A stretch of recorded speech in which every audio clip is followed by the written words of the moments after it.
What's going on, guys? So, pretty brutal, ugly day in the markets out there today. Crypto, you have it, right? Nobody's safe. And the question is, are you buying the dip or did you buy the dip, right? I bought the dip, not the dip in the market, but my salsa dip for my chips later on this evening, all right? This will be good, easing the pain from this market cycles that we're going through right now. So, bad joke. Hope you guys had a good laugh out of that. What do I say? I mean, guys, I've been explaining to you that we are, the confirmation was going to be down the break of May 20th, and sure enough, we got that. Now it's kind of clear that these three red candles, daily candles that we saw, these gap downs, those are indicative of a third wave, which is what I've been explaining to you in my previous videos. Now, what is our next stop? Our likely next stop? There's two levels that we got to keep in mind. All right, two of them. One of them being here, the previous 8 wave high on September the 1st, and our previous all-time high here, pre-COVID drop. All right, these are the next logical and likely stops for the S&P 500. Now we have our fib targets here that are just a little bit beyond those two levels. Well, actually is sandwiched between. So the 38.2% retracement, the 355.26, and the 50% retracement at 323.86. All right, those two zones. If I take a box from here, if I take my little blue box and I extend it, you see that it hits the 38.2% retracement. It hits right on that top. And then if we fail to hold that, we continue going lower, we're likely going to retest this COVID high low, right? 339. And so we'll be trying to see or find the floor between these two zones. Now, how are we going to get there? So for us to find out, let's dive into this analysis or this zone, right? And let's dive into the wave count, which is what we do here at Trending Waves. Now, I'm still holding the SQQQ short that I've explained to you guys and reviewed in my previous videos. I actually cut half of that this afternoon and letting the rest of it, just ride as we take profits on the way down. All right, so let's dive into the 1 hour time frame. And let's kind of review what's been happening since our January high in the wave one. So we have ABC, right, or A, B, and then 1, 2, and likely going lower into the wave 3. Now, I've been explaining here in the channel, right, that I was looking for a break south of the May 20th low, and that was going to be our confirmation. All right, that 380.56 was going to be our confirmation for more downside to confirm it that the wave 3 was ongoing. Now, if you miss those trades, if you think that you missed the boat, I don't think that may be the case, but you might have one small little window of opportunity left to give you that next leg lower.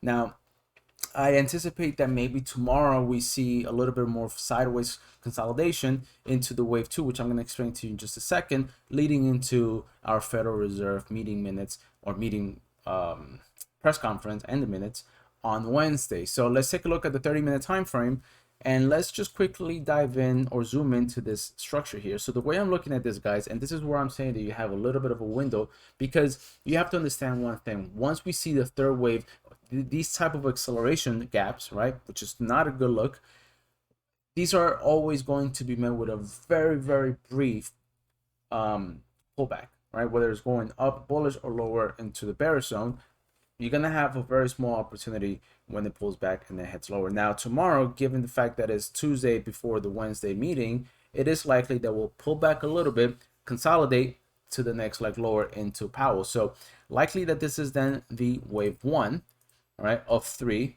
wave 2, 3, 4, and 5, all right? So I'm going to give you guys let me just fix this here real quick. I'll fix this in a minute. So I'm going to give you guys the actual levels to keep on, to keep on watch, because if you miss that trade that we took over Trending Waves, likely in this wave 2 is your next opportunity. Otherwise, you'll have to wait for this wave 3 to complete, get the wave 4 pullback, and then the final 5th wave. Now, what are those levels that I just mentioned? So we'll take it from the high of wave 2 to the logical, or probably not the logical, but the theoretical wave 1 completed, right? Because I think that this is 1, 2, 3, 4, and we get a little bit more of a low, right? So anywhere here, we're gonna get a brief 23.6. So I'm anticipating that perhaps, all right, and just perhaps, we get a brief bounce and then we'll reject. So once we see a zone, once we see a retest or a rejection of the previous low, trending resistance, because this was one support, now trending resistance, technical analysis 101, we're likely to go into reject it and head on lower. All right, guys, so just give yourself that opportunity to be patient and wait for that area. Again, not a recommendation, but that is something I am personally looking forward to, and telling the team over here that it is something that they should be on watch as well. All right, so 387, 381 is the zone of support, sorry, of resistance that you guys should be on watch. Now, there is an alternative. All right, there is an alternative where, you know, I did review this chart with you guys. Let me open it up. Let me delete this for a second. Where, I mean, at this point it's invalid, right? But let's rework this together, right? Because at this point, I think that there's very tiny chance that we are in the final C wave of the wave Y, which is somewhere here. Excuse me, which is somewhere here. But then again, it's not, and I'll explain to you why. And it's very easy to explain this. So I'm going to rework this wave count, and we're gonna take a look and assume that these are the pivot points for this wave structure. So we got the A, we got the B, where's the C? And we got the C wave, right? So clearly 3 waves down to the W, ABC to W, ABC to the B, to the X rather. So right here, let's take a, I know, I'm sorry, I'm taking your time with this. I should have done this before, but bear with me. So WX, it's good so far. A, B, and C, right? Now, this is where it falls into out of favor for me, because if I zoom in again to this zone, to our recent gap lowers or recent gap downs, even if I go up to the daily time frame, this type of move, guys, this type of move, these three black curves, I think that's what they're called, the candle pattern, right, are not indicative of a C wave decline in the complex correction.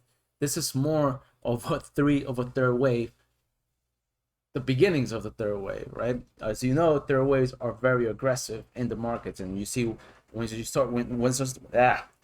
that starts happening, you start noticing in the fear within everyone, right? So a pretty heavy and disgusting flush going on. So, but regardless, right? Regardless, we should still keep in mind that that could be a possibility, right? Where this is A, okay, where this is A, this is B, and we're likely going lower into the wave C. Now, equality, WX, right? That's what the targets are we got to look for. So, you see, even so, that went beyond. So, likely a 1618 is still going to give us price structure to the 358, which is in return the area of the previous high here in September 2020. All right, so both counts are kind of the same, but even if we head lower, that means that we are in the alternate count that I presented to you guys.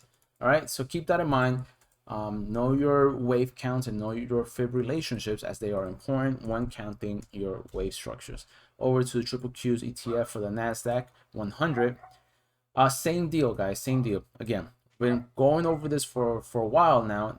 Likely this was the chart that that we were going over weeks back, and we found resistance at the 1618 in the wave C of wave 2, 38.2% retracement of the wave 2. All right, and now we're heading lower. We broke below the previous wave 1, we broke below May 20th low, confirmation that this is the ongoing third wave. All right, guys, I'll look for another pullback here to add or maybe reposition myself, or I don't know, I'll see what I'm going to do. But this week is going to be a little bit more of a patient for me. Maybe I'll wait until Powell, like I did for the CPI data that came out on Friday, waited for that moment, waited for that confirmation and that data to come out to confirm my thesis and realign with my Elliott wave analysis. All right, guys, so if you guys want this type of trading, which I'm very in favor of, being patient and waiting, jump over to Trending Waves and just check it out. All right, so thank you so much for tuning in. I hope you guys have a wonderful one. Let me just go over the elephant in the room, the other elephant actually, the Bitcoin, which is going to really tank, guys, unfortunately. So there's a lot of things going on here. All right, we could view this chart many different ways, but if you want the full analysis, again, jump over to Trending Waves. So I'm just gonna let you guys know that this morning I'm looking at the Trending Waves Discord group. Let's see here. So let me just take a quick snippet. And I know, again, I'm being very rude by taking your time. I should have prepared. So I told the guys right, yesterday at 1026, that likely the next support level is going to be anywhere between 23,000 and 19,000 in the Bitcoin chart, right? So that Bitcoin chart looks like this when I posted it yesterday. Let's see if I get the chart here. So it looked like this, right? Obviously, I've been presenting this chart for quite some time to everybody that we were in a Y wave of wave 4 and we're looking for the A, B, and C lower. So sure enough, that's what we got. And now we're heading into our box of support, and likely this may find some bottom. Otherwise, if not, then we have to rework this count because it is reaching some key levels of invalidation. Now, what could that be? What would be the next case here if not the wave 4? So let's take a quick look here. Actually, let's do it in the scratch count. Why not, right? So what will likely happen, let me remove these drawings and let me reset this, is that the likelihood of actually this being the top, November, rather than this being the B wave of the ongoing fourth wave, is that this is actually the fifth wave. So we have 1, 2, 3, 4, and 5, right? And then it goes as follows. So 1, 2, 3, 4, and 5 of a higher degree wave 1, right? And now we're likely going lower into the wave 2. That's a possibility, guys. That's a very good possibility because of the way this structure is unfolding. So we have 5, 3, and 5. Look likely the fifth wave, which is evidence. We have a lot of evidence. Now, I'm going to review this chart in the Discord group. I'm going to detail it and actually label it properly. But this was something I was thinking about throughout the day. So likely that this is the next B wave, sorry, the next wave 2. And if we're going to take fib levels, all right, from the cycle when it started, we are going down towards the 38.2% retracement, 50% next stop. So anything between 21 and 14 will be our logical next target in this wave structure. All right, guys, just bear with me here. I will review this with you maybe next week, but again, this will be presented to the members over Trending Waves fairly soon. All right, guys, so thank you so much for tuning in. I hope you guys have a wonderful evening. Tune in tomorrow as I review again this chart of the S&P and the triple Qs. Take good care. Peace out.